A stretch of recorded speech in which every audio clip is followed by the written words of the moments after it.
입니다. 오늘 말씀은 디도서 2장입니다.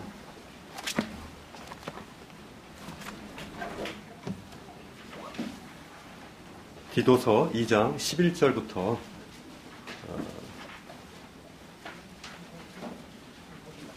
15절까지 14절까지 읽겠습니다.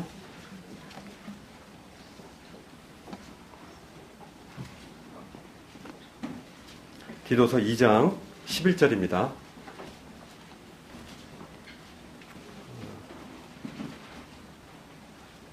봉독할까요? 제가 11절 읽고 12절 이렇게 바꿔가면서 읽겠습니다. 모든 사람에게 구원을 주시는 하나님의 은혜가 나타나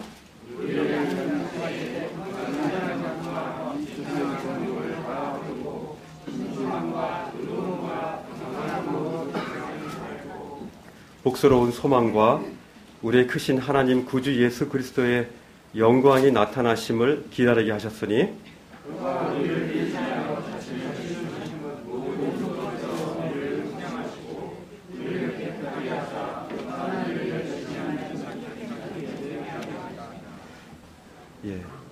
특히 오늘 14절 말씀에 우리를 깨끗하게 하사 선한 일을 열심히 하는 자기 백성이 되게 한다. 지난주부터 제 마음속에 그런 생각이 떠올랐습니다. 과연 그리스도 안에서의 열심이 과연 어떤 열심인가? 요즘에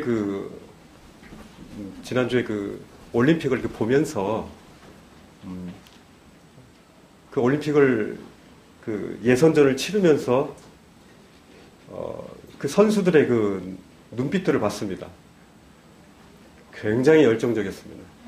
거의 승리를 위해서 거의 온 몸을 다 집중하고 온 몸과 마음과 뜻을 다 집중하는 그 모습이 굉장히 그걸 비교해 보면서 과연 그리스도 안에서 과연 제 자신이 저 올림픽에 메달을 따려고 하는 저 선수들만큼 나는 과연 그런가라는 생각을 좀 해봤습니다. 과연 우리가 주님 안에서의 그 열심이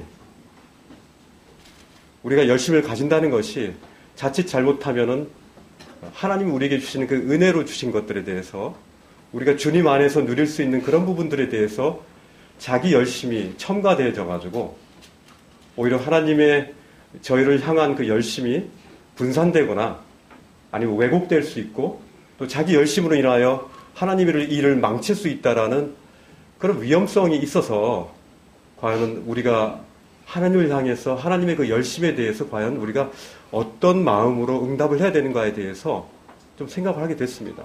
근데 오늘 이 디도서 2장 말씀을 보니까 선한 일을 열심히 하는 자기 백성이 되게 하기 위해서 하나님께서 우리를 지금 이렇게 부르고 계시고 있고 우리가 선한 열심을 가지기를 원한다는 그 말씀을 이렇게 보게 되면서 오늘 본문 말씀을 이렇게 선택하게 됐습니다. 자칫 우리가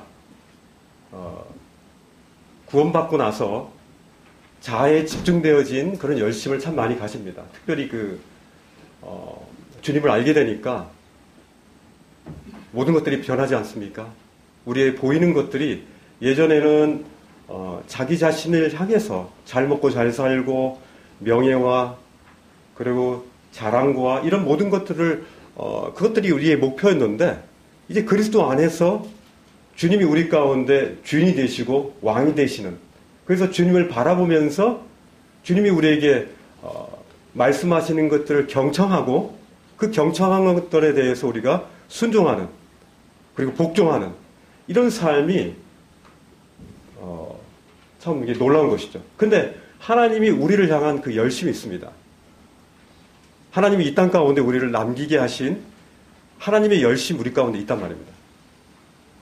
아브라함을 향한 또 노아를 향한 특별히 야곱을 향한 그런 믿음의 선진들을 향한 그런 놀라운 열심들이 지금 우리 이름을 들면 되겠죠. 하나님이 나를 향한 그 열심이 있으신데 그 열심에 대해서 과연 우리가 어떻게 반응을 해야 되는가. 이거에 대해서 상당히 제가 미숙하다라는 좀 생각이 들었습니다. 주님 안에서 과연 올림픽에 메달을 따려고 하는 그 선수들에 비해서 과연 저희는 어떠한 마음을 가지고 계십니까? 아침에 일어나서 오늘도 하나님 말씀을 보았구나. 음성 들었지 뭐. 그리고 오늘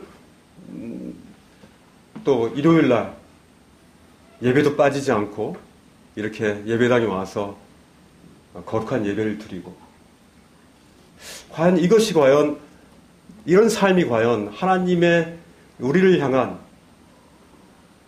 그 열심의 그 경륜을 향한 우리의 어떤 태도인가 이것이 다인가라는 그런 생각들을 하면서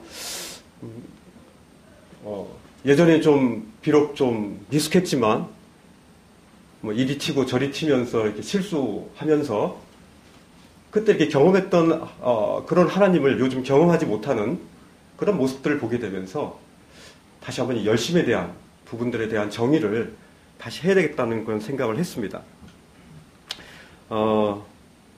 과연 그리스도 안에서 우리 주님이 우리 안에 계시고 주님이 또 내가 주님 안에 있고 주님이 내 안에 있으면 이 모든 것들이 저절로 이루어지나? 요한복음 15장의 말씀처럼 우리가 주님 안에 있으면 저절로 되어지는 것인가? 맞습니다. 우리가 주님 안에 있으면 주님 안에서 있으면 주님께서 그 저절로 그리스도 안에 있으면 우리가 열매를 맺을 수 있고 그리스도 밖에 있으면 열매를 맺지 못한다라고 분명히 나와 있습니다.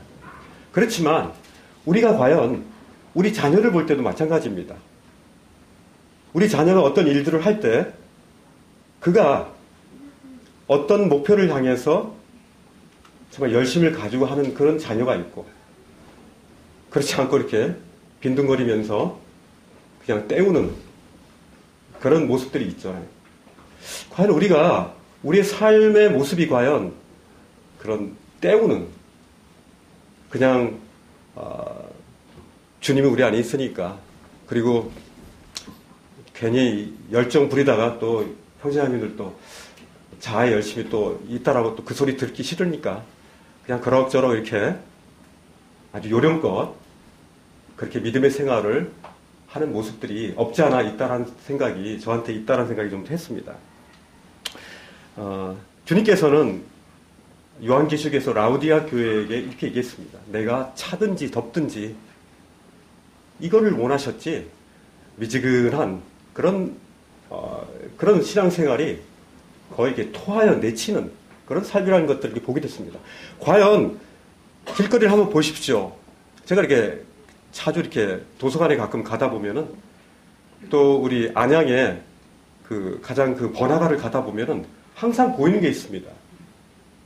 이단들이 그곳에서 가판대를 놓고 거의 그 성실하게 눈이 오나 비가 오나 변함없이 가판대에서 그들의 책자들을 무료로 나눠주고 있고 그리고 그들에게 어떻게든 접근하려고 하는 그런 모습들을 보게 될 때 과연 우리가 이렇게 주님 안에서의 그런 수동적인 그런 모습들이 과연 하나님의 열심에 대한 우리의 응답인가?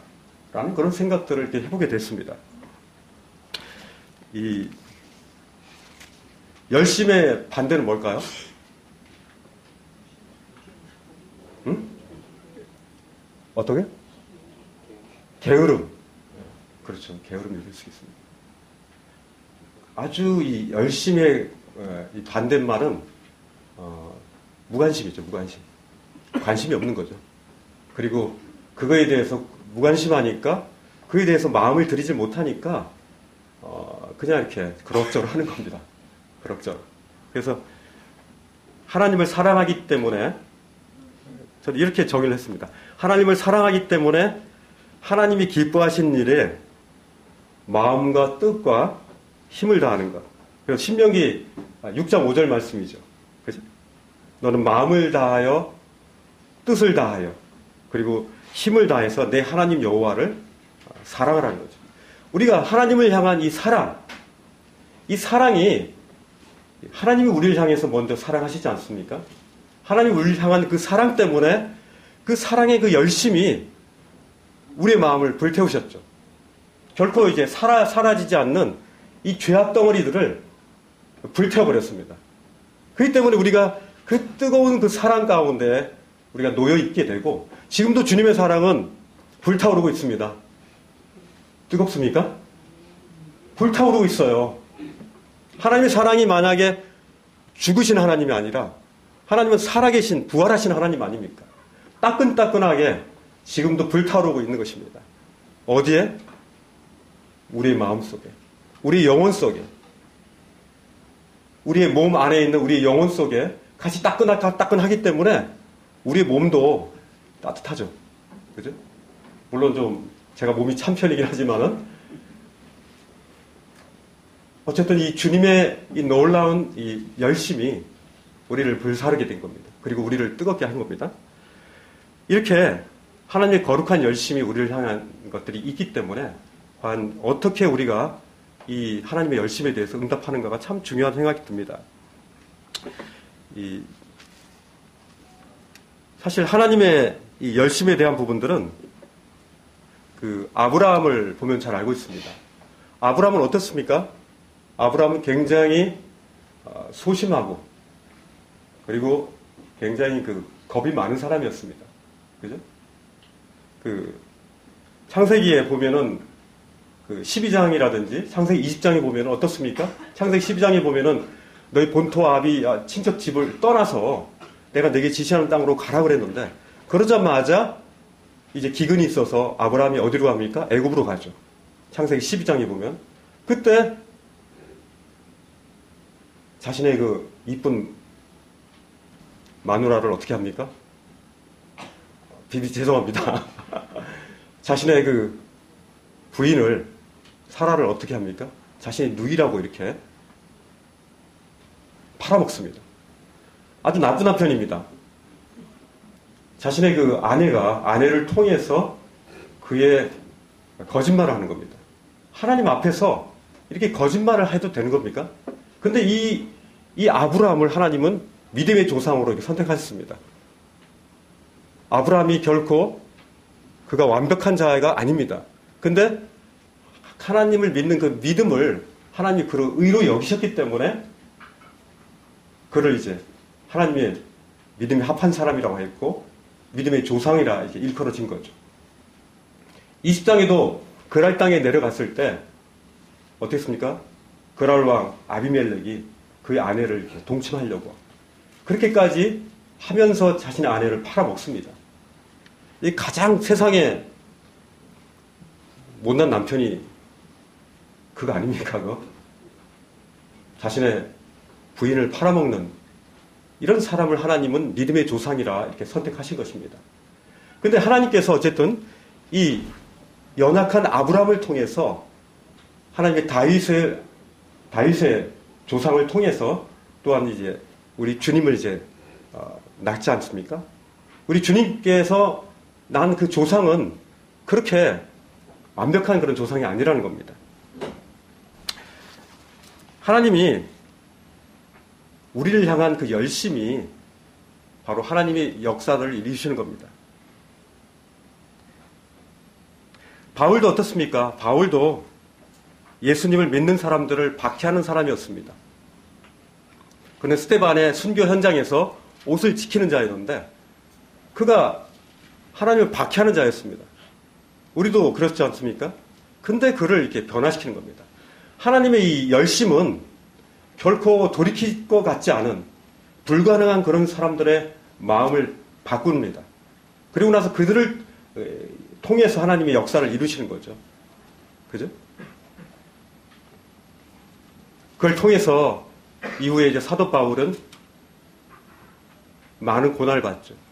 전도 여행을 하면서 마침내 로마에까지 가서 정말 못 말리는 그런 열심의 그런 우리의 모델로 우리에게 보이게 있습니다. 하나님을 힘을 다해서 하나님을 기뻐하는 일을 하고자 하는 그런 거룩한 열심들이 그 가운데 있었던 것입니다. 오늘 본문에 보면요. 2장 11절을 한번 보시죠. 2장 11절. 2장 11절에 보면은 하나님이 모든 사람에게 구원을 주신다고 했습니다. 그죠? 하나님께서는 우리를 향한 그 열심을 모든 대상이 모든 사람이라고 했습니다.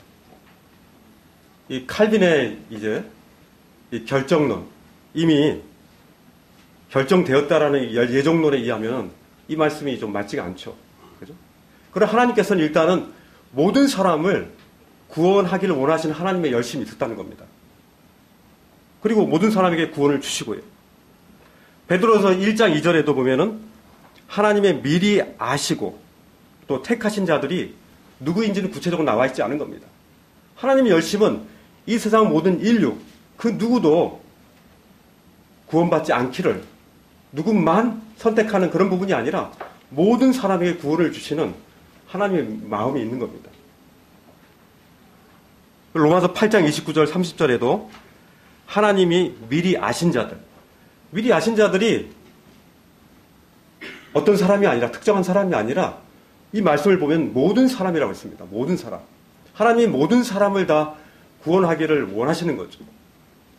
사실 그 아담과 하와를 하나님께서 만드시고 나서 이 사탄 마귀가 이제 타락한 이후로 사탄 마귀가 이제 쫓겨나죠. 쫓겨나서 이제 자신의 왕국을 이루기 위해서 자신의 나라를 더 넓히기 위해서 아담과 하와를 꾀입니다. 그리고 나서 그들이 아담과 하와가 사단 마귀에게 꾀임을 받은 이후에 이제 죄가 있는 채로는 하나님과 함께 할 수 없기 때문에 이 빛이신 하나님과 함께 있을 수 없기 때문에 하나님은 공의의 하나님으로서 어쩔 수 없이 아담과 하와를 멀리 하셔야 될 수밖에 없었습니다. 그런데 하나님께서는 어떻게 하셨습니까? 하나님은 그들에게 가죽옷을 비셨습니다. 짐승을 잡고요. 그 짐승의 피를 흘린 이후에 그리고 나서 그들에게 금방 시들어버리는 무화과 그 이파리 옷을 벗고 이 그리스도, 예수 그리스도의 그 어린 양 대신 예수 그리스도를 상징하는 바로 가죽옷을 그들에게 입히셨습니다. 그죠?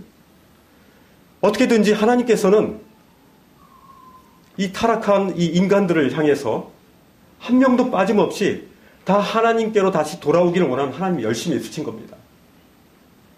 하나님은 그 어떤 영혼도 잃어버리기를 원하지 않으시는 거예요. 아담과 하와가 헤어지면서 하나님 마음은 참 그 부모의 마음이었다고 생각됩니다. 그 부모의 마음은 어떻습니까? 그들이 돌아오길 원했던 거죠. 그들이 하나님께로 빨리 돌아오길 원했던 겁니다. 근데 그들은 하나님 앞에 그들의 죄를 회개하지 않고 하나님 앞에서 잘못했습니다 하고 그러지 않고 그들이 숨었고 그들을 자꾸 뒤로 빼버리고 그랬기 때문에 하나님께서 어쩔 수 없는 공의의 심판을 할 수밖에 없었던 거죠.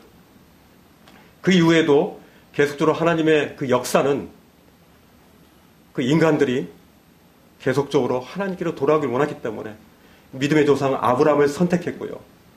그렇게도 말을 자기 주관이 강하고 자기 주도적인 그런 야곱과 같은 그런 사람을 통해서 이스라엘이라는 그 이름을 그에게 주었고 이스라엘 민족을 통해서 그 다윗의 자손을 이제 나게 하셨고 결국 하나님의 열심은 예수 그리스도의 그 십자가까지 오게 해서 모든 사람이 다 구원받기를 원하시는 하나님의 그 놀라운 경륜이 바로 실천되게 하셨던 겁니다. 바로 모든 사람에게 구원을 주시는 하나님의 은혜가 우리 가운데 나타난 겁니다. 12절에 보십시오. 12절에 보니까 우리를 양육하시되 경건하지 않은 것과 이 세상 정욕을 다 버리고 신중함과 의로움과 경건함으로 이 세상에 산다 그랬습니다. 이 양육에는 어떤 것이 있습니까? 양육에는 이제 가르치고 또 징계하고 또 바로잡고 하는 이런 가르침에 대한 양육이 있습니다. 그죠? 그리고 또 다른 양육은 어떤 게 있습니까? 인격적인 성숙을 도모하고 함께 있어주고, 함께 그의 연약함을 함께 해주고, 그리고 그의 인격적인 부분들을 이렇게 돕고와주는 그런 양육이 두 가지가 있는 겁니다. 근데 여기서는요, 헬라어에서 보면은 이게 파이듀오라고 하는데, 이거는 학문이나 기술을 가르치고 막 꾸짖고 하는 그런 이 양육이 아니고, 그걸 이제 나나스코라고 그러는데, 이거는 인격적인 성숙을 도모하기 위해서 그 부모가 그 자녀에게 그 사랑을 쏟으면서 그 본을 보이는 그런 인격적인 그런 양육을 의미하는 겁니다. 하나님께서는 구원의 진리를 가르치는 것뿐만 아니라 참 우리 진리 안에서 양육하고 선생님의 역할뿐만 아니라 우리와 함께 있어주면서 함께 부모의 마음으로 그들을 양육하는 그런 부분들이 있는 겁니다. 이 하나님은 우리를 양육하십니다. 그죠? 그렇기 때문에 우리가 이 하나님으로 말미암는 이 양육을 받은 성도의 모습이 어떻습니까? 바로 이렇게 밑에 나오는 겁니다. 우리는 어떤 일들에도 신중합니다. 어떤 일들을 함부로 일하지 않고 이것이 바로 하나님이 우리 가운데 하길 원하시는지 아닌지에 대한 신중함으로 판단을 하는 겁니다. 우리는 어떤 일들을 볼 때 그냥 제 생각으로 많이 하지 않습니까? 그냥 우리의 그동안 습관대로 그냥 판단해버립니다. 그러나 하나님이 양육하시는, 하나님 열심으로 양육하시는 그 성도의 모습은 바로 신중합니다. 그리스도인들이 신중하지 않으면 우리 가운데 있는 이 실수, 다른 사람들에게 있어서 우리의 품위와 권위가 많이 훼손됩니다. 그죠? 그로 말미암아 그리스도께서 우리로 말미암아 이제 향기가 덜 나고 그 짠맛이 덜 나는 거죠. 주님 안에서 굉장히 신중함이 필요합니다. 어떤 말들을 할 때, 또 어떤 행동을 할 때 주님한테 물어보는 그런 자세가 필요합니다. 아브라함이 어떻습니까? 아브라함이 소심하고 겁이 많지만 거의 대다수의 모습이, 또 다윗이 어떻습니까? 다윗이 얼마나 그 초창기와 또 말이 다릅니까? 그도 이제 다른 여자를 가늠하는 아주 못된 짓을 많이 했지만은, 그러나 그가 다른 사람들과 다른 것은 뭐냐면 하나님께 묻는 거였습니다. 하나님, 어찌해야 됩니까? 이게 하나님을 향해 어떤 일이 있을 때 신중한 겁니다. 신중한 것은 내가 어떤 것들을 곰곰이 생각하고 나의 경험으로 하라는 것이 아니라 하나님 앞에 물어보는 것이 신중한 겁니다. 바로 기도의 모습입니다. 주님, 이것이 주님이 원하시는 겁니까? 제가 이 길을 가야 됩니까? 제가 이것을 선택해야 됩니까? 이것이 바로 그리스도 안에서의 신중함입니다. 신중함은 바로 그리스도에게, 우리 안에 계신 그리스도, 왕 대신 그 왕에게 물어보고 나서 판단하는 것이 바로 그리스도 안에서의 신중함이라는 겁니다. 또한 경건도 마찬가지입니다. 경건이 뭡니까? 하나님 앞에 우리 자신이 내어지는 모습입니다. 경건은 하나님 앞에 우리의 마음을 벌려놓고 그분이 우리의 모습들을 보게 하는 것입니다. 감춰두는 것은 결국 경건함이 아닙니다. 주님 안에서 내가 감추고 있었던, 내가 감추고 싶은 그것들을 벌리는 겁니다. 그래서 그분의 빛 앞에 그것을 노출시키는 것이 바로 주님 안에서의 경건함입니다. 경건이 경건의 모양은 있겠죠. 그러나 하나님 앞에서의 경건은 오히려 하나님 앞에서 노출하는 겁니다. 그 그리스도의 그 빛이, 주님의 빛이, 주님의 그 눈이 나의 모습을, 나의 것들을 이렇게 비쳤을 때 나의 어둠이 드러나고, 그런 말미암아 그것들이 주님의 그 경건함으로 제가 동일시되어지는 거예요. 그것이 바로 경건한 모습이죠. 바로 주님 안에서의 신중함과 주님 안에서의 경건함, 이것이 바로 주님이 우리를 향한 그 사랑을 우리가 느낄 때 이제 나타나는 우리의 성품인 것입니다. 이 경건한 것과 이 세상 정욕, 이 부분은 이제 수동적인 것이 되겠죠. 근데 신중함과 또 의로움과 이 경건은, 이건 세상으로 이제 발산되는 이런 측면일 것입니다. 그죠? 이 13절을 보십시오. 13절에 보면은 복스러운 소망이라고 했습니다. 복스러운 소망과 우리의 크신 하나님, 구주 예수 그리스도의 영광이 나타나심을 기다리는 겁니다. 여기 보면은 복스러운 소망과 이 주 예수 그리스도의 영광, 이거는 거의 동일하다고 볼 수 있겠습니다. 그죠? 우리의 복스러운 소망이 뭡니까? 여러분에게 있어서 가장 복스러운 소망이 뭡니까? 주님 만나는 겁니다. 그죠? 주님 만나는 것.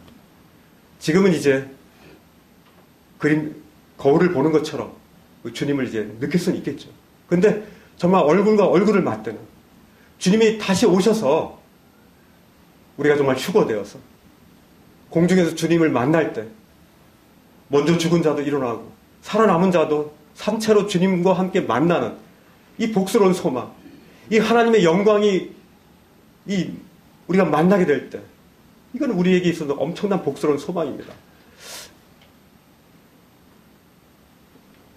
제가 예전에 참 구름만 봐도 그 다미 선교의 그 사건만 아니었어도 그때까지만 해도 참 이렇게 복스러운 소망이 거의 날마다 있었습니다. 제가 그 구름만 이렇게 봐도 막 가슴이 뛰면서 주님 저거 타고 오시나, 모든 사람들이 다 이 감난산으로 이제 오실 그 주님이 모든 사람이 다 볼 수 있을 거야.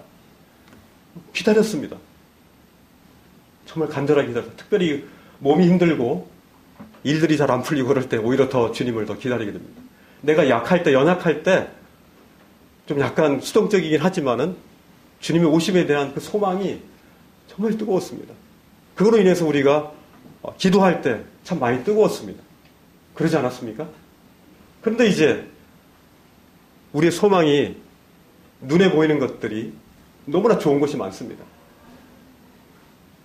이제 전자기기들이 제가 통신회사에 있다 보니까 뭐 4차 혁명이든 또 뭐 IoT든 맨날 그것들을 아이디어를 내라 그럽니다. 일주일에 하나씩 막 내라 그러는데 그러다 보니까 그런 것들 무진장 많이 찾게 돼요. 너무나 좋은 것이 많습니다. 차도 그냥 가만히 있으면 혼자 그냥 막 가고요. 그리고 막 드론이 막 떴다가 이제 소방관들도 먼저 가기 전에 가가지고 드론이 막 거기서 막 떠들고 막 차 비키라 그러고 드론이 막 물 뿌리게 되고, 이제는 저희가 이제 드론 타고 다니면서 이제 교통수단 드론 될 것 같습니다. 엄청나게 많은 발전이 있습니다. 그러다 보니까 우리가 마치 그런 것들이 다음날 어떻게 변할까? 다음날 어떻게 변할까? 하면서 끊임없이 우리가 그런 미디어들을 보게 됩니다. 그런 신문을 보게 되고요. 인터넷을 보게 되고, 우리의 마음을 사로잡아서 사탄 마귀는 제4차 혁명이 아니라 제4차 전략을 짜가지고 우리의 마음을 온통 이 4차 혁명에다 우리의 마음을 뺏게 하고 있습니다. 우리는 정말 깨어 있어야 됩니다. 우리가 하나님의 그 사랑에 대한 부분들을, 하나님 우리를 향한 그 사랑의 그 의도들을 우리가 알지 못하면 우리는 엉뚱한 것에 뺏기게 됩니다. 아무리 발달돼도 헤아리에 새 것이 있습니까? 그죠? 아직도 우리는 DNA 하나도 만들지 못하는 존재입니다. 우리가 아무리 과학이 발달한다 할지라도 우리는 결코 DNA 하나도 만들지 못할 겁니다. 하나님의 가장 약한 것이 우리에게 가장 강한 것이라는 말씀이 우리 가운데 정말 현실이 된 거예요. 그런데도 불구하고 현혹됩니다. 제가 말씀을 드립니다. 인터넷, 휴대폰, 사탄 마귀의 전략입니다. 하나님의 열심을 빼앗고 있습니다. 특별히 젊은 형제 자매 여러분, 정말 조심하셔야 됩니다.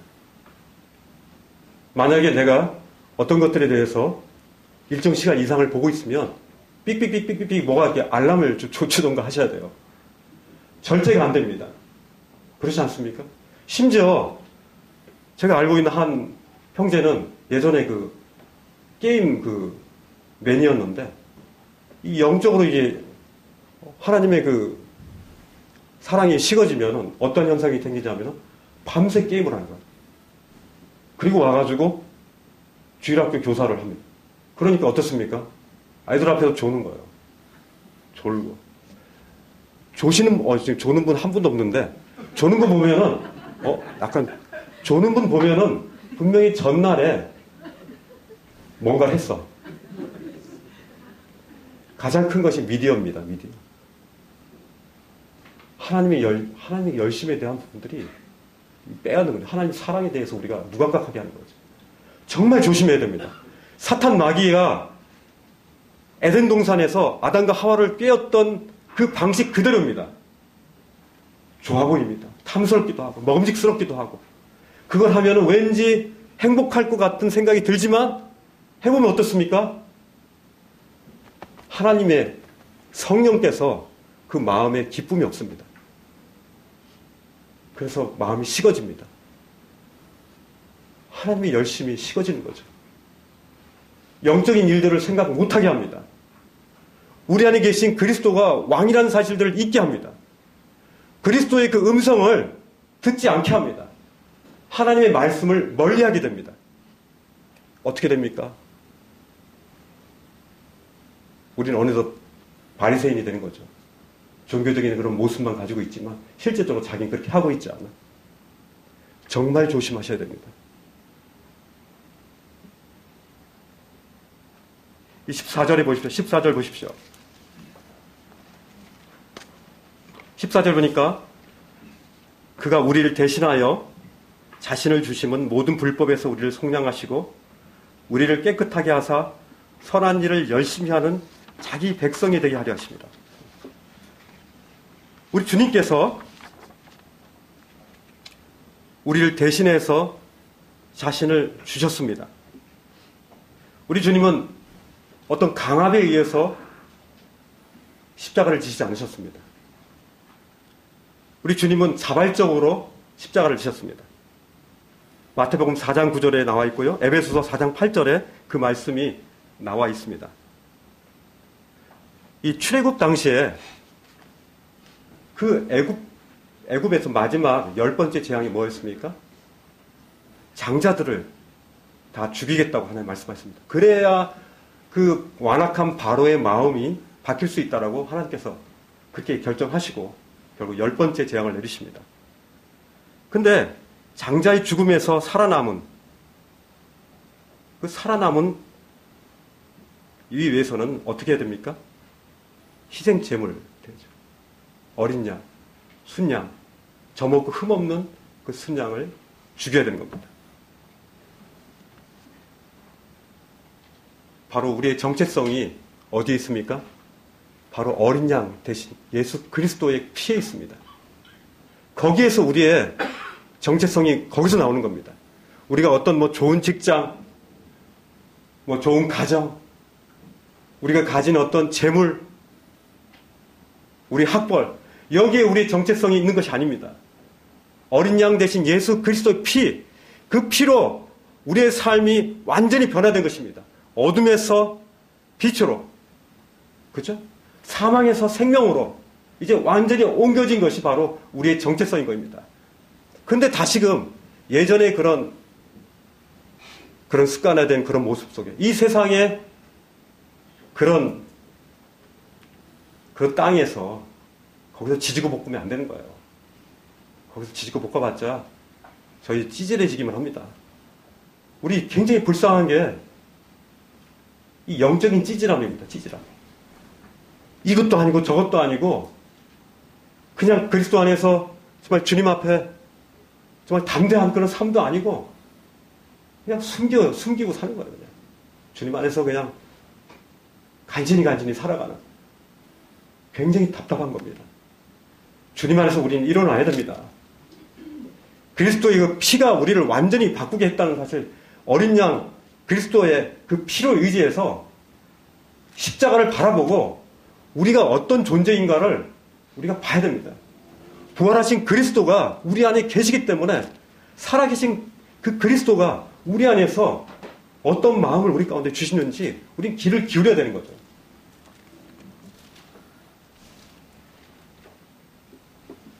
우리가 그 운동선수보다 못할 이유가 뭐가 있습니까?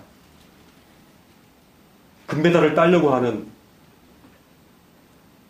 그 운동선수들보다 우리가 덜 훈련받을 이유가 있습니까? 어떤 코치를 찾아가서 열심히 코치 받고 싶은 그런 욕구가 생기지 않을 이유가 뭐가 있습니까?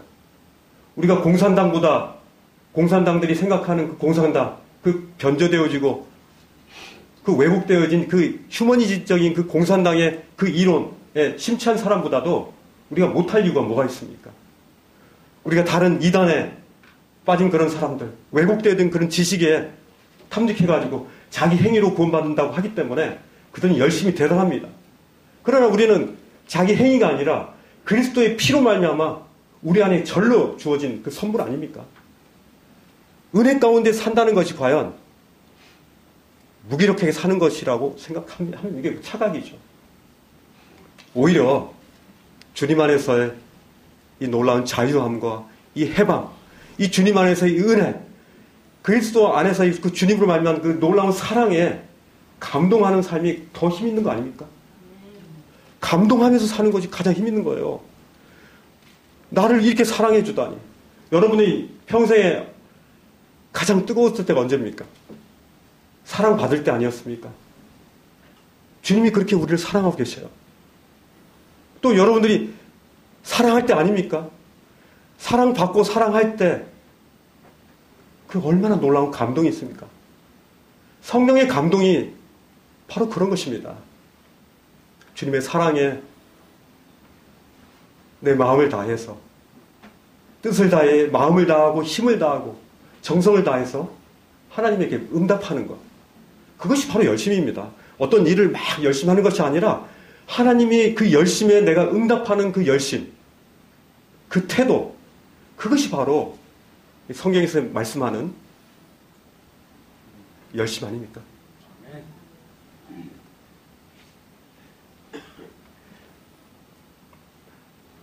제가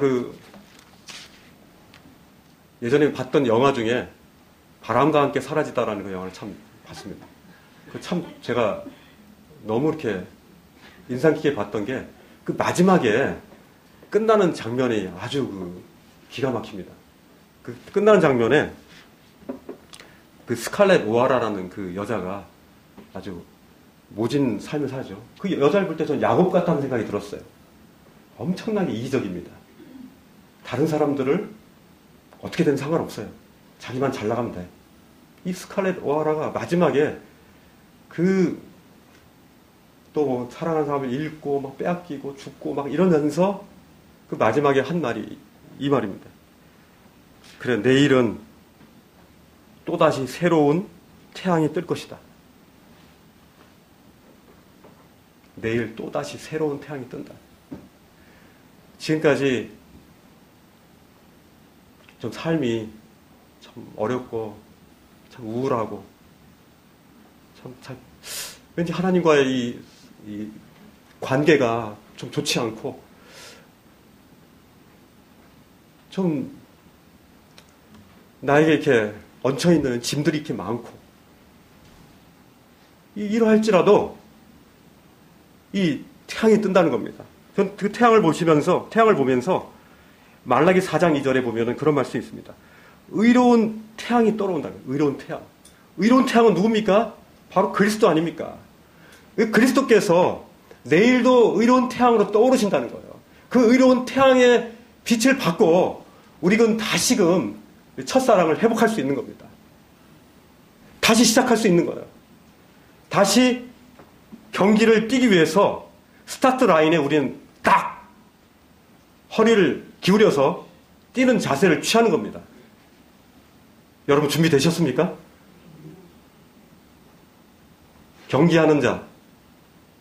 경기하는 자입니까? 아니면 그것을 관조하는 자입니까? 저는 여러분들이 저도 그렇고 뛰었으면 좋겠습니다. 우리는 하나님께서 군사로 모집한 겁니다. 경주에 임하는 자이지 마치 관조하면서 아유 그래 잘 뛴다. 아이고 그래 아유 좋은 말씀이다. 그래 아이고 난 아직 나이가 많으니까. 저는요 예전에 봤던 책에 90세 되신 할머니인데 주일학교 교사예요. 근데 주일학교 교사신데 주일학교 교수를 받기 위해서 먼 곳에 오셔가지고 주일학교 교사 훈련을 받는 그 모습을 그 책에서 봤습니다. 결코 나이는 하나님의 열심을 결코 약하게 할 수 없습니다. 오히려 나이가 들면 들수록 더 많은 하나님을 경험하고 그 하나님의 사랑의 그 풍요로움을 더 많이 경험하시기 때문에 하나님을 향한 그 열정이 더 뜨거워질 거라고 저는 믿습니다. 저도 그렇게 될 거라고 믿습니다. 저희 교회는 특별히 연세 드신 그런 형제님들이, 자매님들이 더 뜨겁지 않습니까? 예배 드릴 때 보십시오. 청년들보다도 더 뜨거웠습니다. 왜? 하나님을 알기 때문에. 하나님의 그 사랑이 너무나 놀라운 것을 이미 경험하셨기 때문에 결코 그 사랑에 대해서 차갑게 응답할 수 없는 겁니다. 그렇지 않습니까?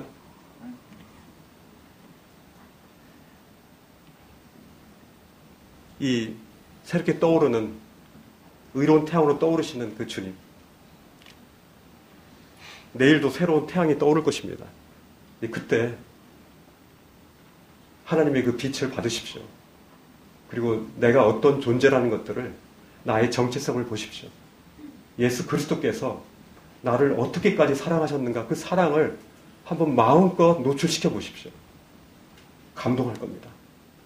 아침에 볼 때 하나님 말씀을 볼 때 종교적으로 보지 마시고 하나님 제가 저의 모든 옷을 다 벗습니다. 저의 발가락 끝에부터 머리털 끝까지 모두 다 주님의 그 의로운 태양에 노출시킵니다. 제가 주님 앞에 아킬레스건 같은 감춰진 것이 없기를 원합니다. 저의 모든 것을 다 비춰주십시오. 다 노출이 되어지길 원합니다. 그때 주님이 우리를 향해서 숨겨진 죄들을 보게 하실 거예요. 그래서 사실 말씀을 보면 볼수록 더 우리 자신이 부끄러워지는 거 아닙니까?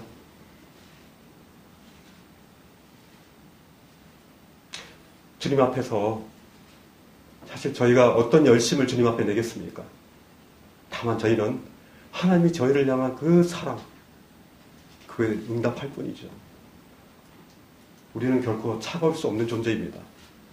주님 안에서 하나님의 선한 열심을 가질 수밖에 없는 존재입니다. 왜? 하나님이 우리 안에 계시기 때문에. 그 하나님이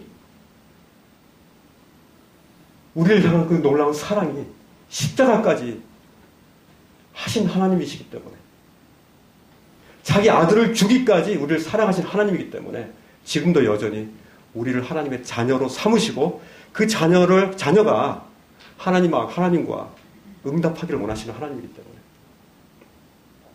내일도 태양은 떠오를 것입니다. 그 하나님의 말씀을 노출시키시고 그 하나님의 그 열심에 선한 열심으로 응답하시는 저와 여러분이 됐으면 좋겠습니다. 기도하겠습니다. 하나님 감사합니다. 오늘 그리스도께서 우리를 너무나 사랑하셔서 아버지 하나님이 그 아들 독생자 예수 그리스도를 우리에게 보내주시고 그 독생자 예수 그리스도께서 참 우리와 같은 자를 위해 죄를 용서하기 위해서 십자가에서 피를 흘리시며 죽으시고 그렇게까지 사랑하신 그 사랑을 이 시간 다시 한번 생각하게 됐고 주님한테 감사를 드립니다. 이제 그 주님이 부활하셔서 우리 가운데 들어오셔서 그리고 참 날마다 매 순간마다 또 우리 가운데 의로운 태양으로 의로운 빛으로 우리 가운데 비춰주시고 우리가 다만 숨기지 않고 우리가 다만 주님 앞에 참 감추지만 않는다면 하나님과 우리 사이에 참 그 아름다운 그 사랑의 교감이 소통하며 우리가 주님 앞에서 참으로 그 하나님의 열심이 우리의 열심이 되는 이런 놀라운 일들이 일어나는 수 있음을 위해서 주님 앞에 감사를 드립니다. 하나님, 우리가 이 땅에서 어떻게 살아야 됩니까? 주님을 바라보게 하여 주시고 주님의 십자가를 바라보며 우리의 죄의 짐이 이미 풀려지고 그 사망의 무덤 가운데로 이미 그 죄의 짐이 떨어져 나갔다는 그 사실들을 우리가 선포할 수 있음을 감사드립니다. 이미 주님께서 우리의 모든 죄들을 용서하여 주시고 이제 우리를 아들로 삼으시고 이 아들을 통해서 하나님의 나라를 더욱더 넓히기를 원하시는 아버지의 뜻들을 또한 보게 되었고 순간순간마다 우리가 저희 자신을 바라보지 않고 하나님을 바라보며 하나님의 말씀하시는 것들을 경청하며 하나님과 우리가 서로 사랑의 교감을 계속적으로 이어가는 그런 삶을 저희가 살 수 있도록 하나님 인도하심을 위해서 감사를 드립니다. 오늘 제가 선한 열심을 하나님 안에서 가질 수 있음을 위해서 감사드렸고 우리 주 예수 그리스도 이름으로 이 모든 것들을 우리 주 예수 그리스도 이름으로 감사하며 기도했습니다. 아멘.